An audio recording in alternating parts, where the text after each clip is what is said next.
Friends, welcome back to my YouTube channel let's study business. जैसे कि पिछले video में हम लोगों ने जाना था कॉमर्स के बारे में, तो इस वीडियो में हम लोग जानेंगे ट्रेड और ऑक्सिलरीज टू ट्रेड के बारे में। आई नो आप लोगों को लग रहा हो कि दोनों सेम है, बट दोनों में बहुत डिफरेंस है। तो देखो, आज हम लोग ये पॉइंट वाइज के हिसाब से पढ़ेंगे और हमें समझ में आएगा कि क्या डिफरेंस है दोनों में। तो पहला पॉइंट क्या है हम लोगों का, नहीं, पहला टॉपिक क्या है, ट्रेड। तो ट्रेड में देखो, सबसे पहला ये हो गया क्या कि ट्रेड क्या है, एक पार्ट ऑफ कॉमर्स है। क्या है वो? पार्ट ऑफ कॉमर्स है। इसमें क्या होता है, इस ट्रेड में क्या होता है, सेल और एक्सचेंज ऑफ गुड्स होता है। मतलब ट्रेड वो चीज़ है जिसमें एक्सचेंज ऑफ गुड्स होता है, मतलब या तो हम लोग खरीदते हैं या तो हम लोग बेचते हैं, वो इंक्लूड करता है। तीसरा क्या होगा, helps in making goods available to consumer. मतलब अगर ट्रेड नहीं होगा तो हम कंज्यूमर्स जो हैं, हम लोगों के पास गुड्स नहीं आएंगे, मतलब हमारे पास कोई सामान नहीं आएगा। तो वो कौन हेल्प करता है, वो ट्रेड ही हेल्प करता है। फोर्थ पॉइंट देखो, टू टाइप्स ऑफ ट्रेड होते हैं। कितने तरीके के ट्रेड होते हैं? टू टाइप्स ऑफ ट्रेड होते हैं। पहला क्या होता है, इंटरनल ट्रेड होता है, दूसरा एक्सटर्नल ट्रेड होता है। तो इंटरनल ट्रेड क्या होगा?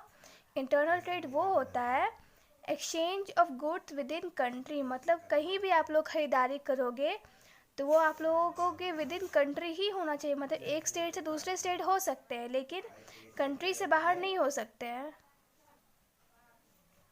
तो जो भी होगा हम लोग का सेल गुड्स, जो भी एक्सचेंज करें या फिर जो भी सर्विस प्रोवाइड होगा, वो हम लोगों की कंट्री ही होगी। जैसे कि हम लोगों का कंट्री क्या है, इंडिया। तो हम लोग इंडिया के बाहर नहीं जाएंगे, मतलब इंडिया का जो बाउंड्री है उसी के बीच में जो भी सेल्स या फिर एक्सचेंज होना होगा वो इंडिया के अंदर ही होगा, वो होगा इंटरनल ट्रेड। और एक्सटर्नल ट्रेड क्या होगा? एक्सटर्नल ट्रेड वो होगा जो मतलब एक या दो से ज़्यादा कंट्री में हम लोगों का जो भी बिज़नेस है वो फैल सकता है, जा सकता है, तो वो एक्सटर्नल ट्रेड में आ जाएगा। ठीक है, तो देखो यही मेन पॉइंट्स है। देखो मेन चीज़ को इसी को समझना है। ये चीज़ अगर दिमाग में याद रहेगा तो एग्ज़ाम में खुद से भी कंटिन्यू कर करके आप अपने से सोच सोच के आप लोग लिख सकते हो। ये तो इतना लंबा है, यहाँ से लेकर के यहाँ तक, तो इतना समझने से बेटर है कि आप इस पॉइंट्स को समझ लो। ये मेन मेन पॉइंट्स को हाईलाइट किया हुआ है वो शॉर्ट में। बस यही है कि क्या पार्ट ऑफ कॉमर्स होता है, सेल और एक्सचेंज ऑफ गुड्स होता है ट्रेड में, फिर गुड्स अवेलेबल करता है। दूसरा टू टाइप्स ऑफ ट्रेड होता है, इंटरनल होता है, एक्सटर्नल होता है। तो ये बस इतना सा पॉइंट है, बस इसको समझना है, तो फिर सारा चीज़ आप लोग एग्जाम में लिख सकते हो।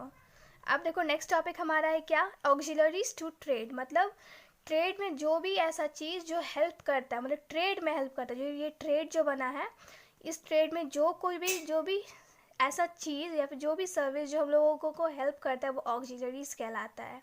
क्या कहलाएगा वो? Auxiliaries to trade. मतलब अब देखो नेक्स्ट क्या आएगा हमारा, फर्स्ट पॉइंट देखो, हेल्प्स इन असिस्टिंग ट्रेड। वही बात कि जो भी ऐसा चीज़, ऐसा कोई भी काम, ऐसा कोई भी सर्विस जो ट्रेड में हेल्प करता है वो ऑक्सिलरीज टू ट्रेड कहलाता है। सेकेंड, जनरली इसको हम लोग क्या बोलते हैं, सर्विस। ऑक्सिलरीज टू ट्रेड को क्या जनरली बोलेंगे, सर्विस बोलेंगे।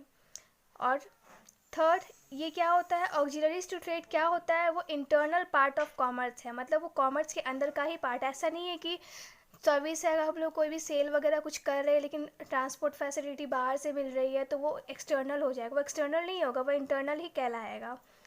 दूसरा, sorry, fourth, removes obstacles in business and production. मतलब ऑक्सिलरीज जो होते हैं वो क्या करते हैं, जो भी बिजनेस में जो भी प्रॉब्लम आने वाले रहते हैं या फिर जो आते हैं उसको ये लोग रिमूव करते हैं। क्या करते हैं?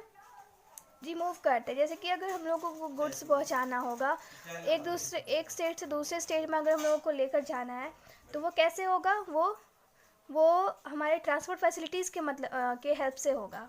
जैसे कि अब देखो, अब दूसरे आ जाते हैं क्या, एग्जांपल्स में अगर आओगे तो क्या, ट्रांसपोर्ट आ गया, बैंकिंग आ गया, वेयर हाउसिंग आ गया। तो आप बोलोगे कि बैंकिंग कैसे हेल्प करेगा, बैंकिंग कैसे हेल्प करेगा?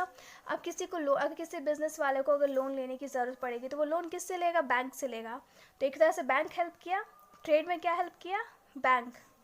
तो बैंक हमारे लिए सर्विस प्रोवाइड किया, तो ये ऑक्सिलरीज हो गया। क्यों? क्योंकि हम लोगों को ट्रेड में ये हेल्प किया है। दूसरा आप थर्ड देखो, वेयर हाउसिंग। तो वेयर हाउसिंग क्या होता है, वेयर हाउसिंग वो जगह होता है जहाँ पे हम लोग को जो लार्ज अमाउंट ऑफ जो भी सामान जो बनते हैं, प्रोडक्शन होता है, तो वो सब सामान को कहाँ रखा जाता है, वो सब सामान को वहाँ रखा जाता है जहाँ पे जगह बना हो, एक स्टोर रूम की तरह। जैसे एक स्टोर रूम होता है, अलग अलग सामान को इकट्ठा करके रखते हैं, वैसे एक वेयर हाउसिंग होता है जिसमें सारे प्रोडक्ट्स जो होते हैं उसको एक तरह से सेव करके रखा जाता है ताकि फ्यूचर में कुछ भी हो तो वहाँ से ले सके। अब देखो लास्ट पॉइंट क्या आ जाएगा, एडवर्टीज़मेंट। तो एडवर्टीज़मेंट, अब एडवर्टीज़मेंट हम लोगों को बिजनेस में क्या हेल्प करेगा। अगर एडवर्टीज़मेंट नहीं होगा तो हम लोगों को प्रोडक्ट के बारे में कैसे पता चलेगा। जब हम लोगों को टीवी पे ऐड नहीं आएगा या फिर किसी भी फ़ोन में कुछ भी नहीं आएगा तो हम लोगों को कैसे पता चलेगा, वो हम लोगों को एडवर्टीज़मेंट से ही पता चलेगा। तो एडवर्टीज़मेंट भी इनडायरेक्टली तो ट्रेड को हेल्प किया, बिज़नेस को हेल्प किया। तो वही देखो, वही मेन पॉइंट्स है जो ऑक्सिलरीज जो है, ऑक्सिलरीज टू ट्रेड, मतलब यही चीज़ को अगर आप लोगों को मेन से याद करके रखोगे, दिमाग में रखोगे तो आप लोगों को एग्ज़ाम में हेल्पफुल होगा। ज़्यादा इतना लंबा चौड़ा पढ़ने की ज़रूरत नहीं है, बिजनेस घुमा फिरा के सब वही चीज़ लिखा हुआ है, बस इस पॉइंट्स को आप समझो, दिमाग में बैठाओ और एग्ज़ाम में ओन वर्ड्स में आप लोग लिख लो। घबराने की कोई बात नहीं है, न्यू टॉपिक है, समझ रही हूँ, लेकिन कुछ घबराने की कोई बात नहीं है। आप लोग बस इस पॉइंट्स को याद करके रखो और एग्ज़ाम्स में लिख देना। आई होप आप लोगों को पसंद आया होगा। इस चैनल को please like, share and subscribe कर देना। Thank you.